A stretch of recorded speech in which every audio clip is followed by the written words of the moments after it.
Hi. Thanks for clicking on the video. If you've never seen one of my videos before, my name's Chris. I'm a photographer. A little background about my love for photography. I think I've had a fascination or a, how do I put it? Love of photography for as long as I remember. I remember playing with my mom's old point and shoot, those slim cameras they were called, with a funky little film cartridge. They used to film, I guess there's a cartridge that went into it, from as long as I remember. But I remember I loved looking at magazines as a kid, like faraway places of cool photos, like long exposure. Like, I just love everything about photography. And back in the year of our Lord 2020, I decided that it was time to get serious about my photography, because I was putting it off. I was like, one day when I retire, I'll get more serious about my photography. But about 6 years now, because in 2019 I got my first camera with a detachable, changeable lenses. And I've had point and shoots and digital cameras over the years, but I started, like I said, about 2019, that I wanted to get serious about this. So these are the 5 things that I wished I would have learned sooner. I mean, that's kind of silly to say, but you don't learn these things until you actually need to learn them or figure them out. But these are just 5 things that I find that would be helpful for a new photographer just starting out. And these are just things I learned along the way that I wished I learned sooner. And sometimes I'm still relearning some of this stuff and having to come back to it. So sit back, we'll get into these 5 points, and I hope you enjoy the video and I hope you learn something from it. So let's get into it. Tip number 1 are the things I wished I would have learned sooner in photography. First thing foremost, I wished I would have learned everything I could about my camera. Every button, every menu, every thing inside, like how to use it all. The reason why I say that, and then we kind of call myself out here, I've had this camera, I think, since I got it in 2020, if I'm not mistaken. So it's about 5 years old. It's not, not a brand new camera, but just in the last 8 months or so, I figured out that I could do double exposures in the camera. The fact that it took me that long to figure that out, that was already in there, that I could do that, kind of blows my mind. But that's kind of why I definitely wanted to put that as my first point, is that, learn everything you can about your camera. It's really important. Like I said, every button, every dial, the locks, everything, menus. What's great about that anymore, I know they don't put paper books. What am I trying to think here? What's the word I'm looking for? They don't put manuals in the books anymore, or paper manuals into the camera when you get a new camera. But there are great resources on like YouTube. Guys like Jared Polin, Frozen's Photo. Whenever a new camera comes out, he's usually good about having a whole hour-long video about every button on a new camera, every function, the specs, all that stuff. He goes through all that stuff, and it's free, of course, because it's on YouTube, where you're hopefully watching this, of course. But it's a good place to, again, learn everything about your camera that you can. It'll really help you it'll help your photography grow immensely if you know exactly how everything works and how to get what you want out of your camera. Okay, tip number 2, learn how to shoot in manual mode. But when I say manual mode, I mean learn to shoot in every mode, from manual to aperture priority to shutter speed priority to your f-stop priority, manual mode, how to use your video camera even, and your bulb. What does bulb even mean? Learn all those dials. Like I said, don't. I know I've heard people in the past, and I don't know if it's some kind of thing that people say, but you're not a real photographer until you can't shoot in auto. I don't know if I believe that. Yes, you should eventually want to get out of auto, but that's a good place to start, because you can use those whenever you take a picture and you're in auto. You go back and look at your back of your screen and figure out, okay, so what did the camera decide was the best shutter speed, f-stop, an aperture or an ISO, and you can kind of play with that while the photo was too bright or was too dark, and you can kind of figure out from those three to figure out that exposure triangle to get a better photo. But that's a good place to start. If you've never touched a camera before, there's nothing wrong with shooting in auto. Like I said, you eventually want to get out of auto, but again, that's a good place to learn in auto. Yeah, learn your buttons again, but yeah, definitely learn that dial and figure out what all those buttons do. My third tip would be take lots of photos. It's beautiful we live in the 21st century, so we don't have to worry about film and, taking photos and having them developed, which I'll talk about later, which I love having photos printed because it's just amazing.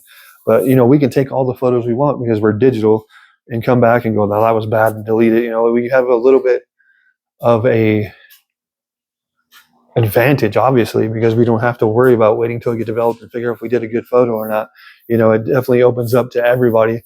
I know there's people that probably think that's a bad thing, that everybody can. No, it's not a bad thing. It's a great thing that if you want to take photography, it doesn't take much more than a camera and somewhere to put in Lightroom or whatever editing software you want to use and see your photos. But it's great to be able to take a photo and go, no, that's bad. Hold on, let's take another one. So, but definitely take all the photos you can. It goes back to that Pareto principle of the 10,000 hours, that it takes 10,000 hours to be good at anything. Well, maybe it takes 10,000 photos to take a good one. You never know. But I've taken many photos, good and bad. So, but I think I've learned more from taking the bad ones than I did taking the good one on the first try. So take all the photos you can. Again, we're digital. You don't have to worry about it.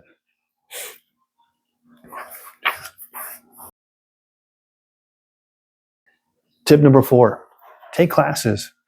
What's great, again, like I said, this day and age, we can get free classes on YouTube. You can get free classes, or even inexpensive classes on like Udemy.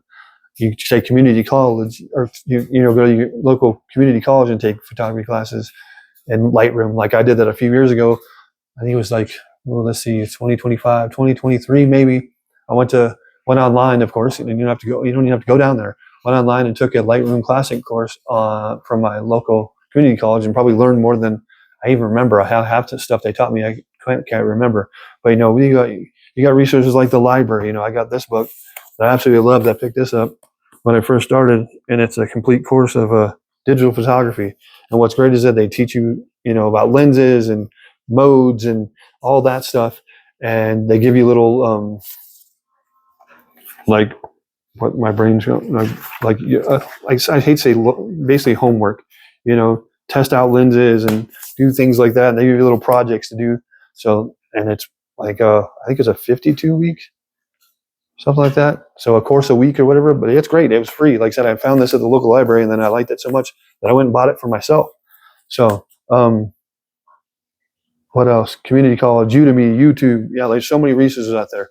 It's great. And if you have a favorite influencer you like and they give out courses, buy a course from them. Sometimes that money is better spent in a course than it would be to go buy some new gadget for your photography or whatever. So like I said, it can improve your photography tenfold by taking free courses or learning or joining a local photography club or whatever. Like I said, there's all kinds of resources out there. Definitely get out there and meet other photographers and go on photography walks and, join a photography club, whatever it is.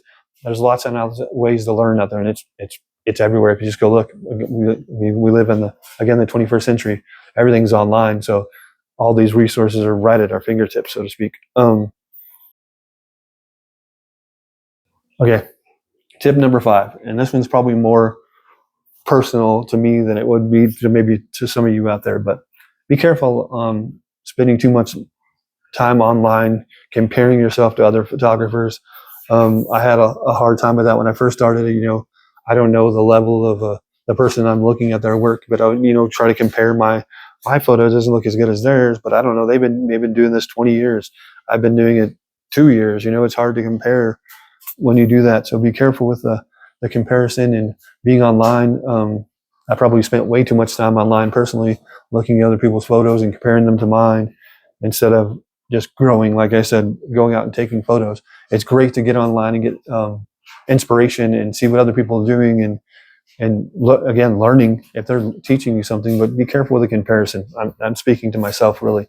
Be careful with the comparison. And, it's hard when you get online and you put up a new photo and you think it's great and you get like 2 likes. So I had to learn that, there's a lot of competition out there. I got to keep that in mind. There's people who've been doing this a whole lot longer professionally. I'm just kind of I've made money from photography, but I'm a part-time professional photographer, let's say. I don't do it for a living. I don't make my living off this. I would love to one day, but at this point in time, I'm not at that point in my life. But I do make money. I do take family photos and senior pictures, and I do event stuff for locally for the YMCA. I've done a 5K the other day. I do stuff in my local church all the time. I love doing it. I do. I absolutely love doing it, but I need to be careful with my comparison. So in closing, I will say that I looked up the definition of what a photographer is in the dictionary, and it flat out says a photographer is one who takes photos. They had another piece in there, usually professionals, but I'm not going to take that. I'm just saying anybody that takes a photo is a photographer. You call yourself a photographer, you are a photographer. And the best part about that is there's no entry fee. There's no certification. Certification. Is that the word? That's not the word I'm looking for. There's no certifying officials for photography. If you want to be a photographer, you grab a camera and you go take pictures. You're a photographer. That's all it takes. So, like I said, I understand that there's people out there that probably think you have to do this or you have to do that. As far as I'm concerned, if you love photography and you have a camera and you take photos, whether it be with your phone, a camera, a point and shoot, doesn't matter. If you take photos, you're a photographer. So go out and enjoy this thing that so many millions of people love. What else was I going to say? Coming back to, I don't know. Yeah, I guess we'll close this out. If you learned anything from this, if you found this helpful at all, please leave a like. If there's a tip in here that I didn't mention that you think I should have mentioned, put that in the comments for me. And if you know a photographer that you might find this helpful, or they might, it might be helpful. That's all I'm thinking of. I don't know why I keep looking for a different word. If you know somebody that might find this video helpful, please share it with them. Thanks for watching, and I hope to see you on the next one. All right, bye.